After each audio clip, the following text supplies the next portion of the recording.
Hi Steve, it's the 5th of December, and it's that time of year again. I have prepared my economic forecast for 2012. Oh, Tony, shall I get the rope now?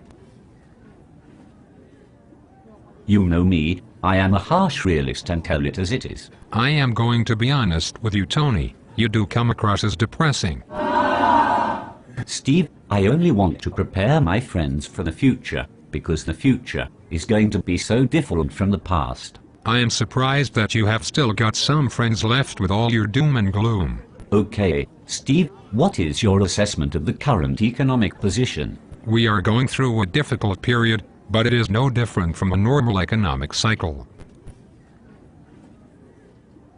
In 2012 things will start to pick up. I even predict that our standard of living will start to rise. Tony, there is nothing to worry about. I need a drink. Make it a double. Steve, a brief history of money, before I give my economic forecast. Prior to 1913, the United States government was responsible for issuing money. However, the banks wanted to control the money supply and therefore they created the Panic of 1909, and this resulted in a bank run. As a result of the bank runs, the Federal Reserve Bank was created in 1913. It is a central private bank. And guess what, Steve? There is nothing federal about it. Very few people know that the monetary system is based upon fractional reserve banking.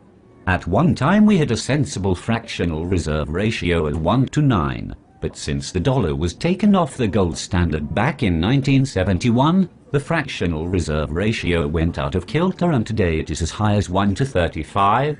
The reason for the fractional reserve ratio to go way out of kilter was due to the introduction of derivatives, a new fancy financial instrument which placed far too much debt into the system. We have today a debt-based monetary system where money is loaned into existence from thin air with interest. Sorry to say this, Steve, but the debt will never be paid back. We have passed the tipping point. Okay, here is my economic forecast for 2012.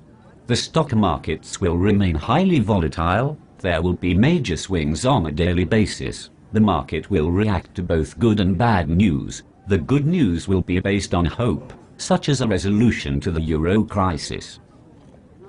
Gold prices will continue to rise, but I won't be surprised if there are major swings on the spot price on a daily basis. Gold will rise because I believe that the governments will continue with quantitative easing. I believe the UK will enter a recession, then followed by a depression. Not sure on the timing of the depression. Depends on how long they continue with quantitative easing. The Occupy Wall Street movement will gain momentum. It will awaken people to the scam of fractional reserve banking as it operates today.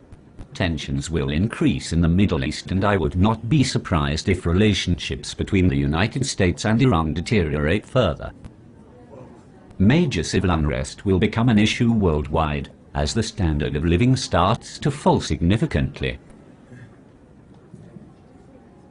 Politicians in the major parties will lose credibility and UKIP will attain a higher credible profile.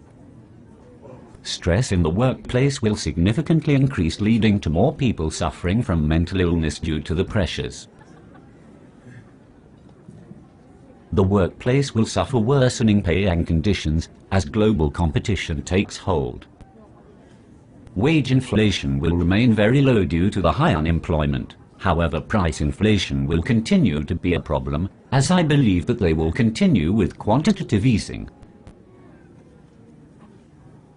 And here is the big one. I think the authorities will make it harder for us to withdraw money from our bank accounts as the economic crisis deepens.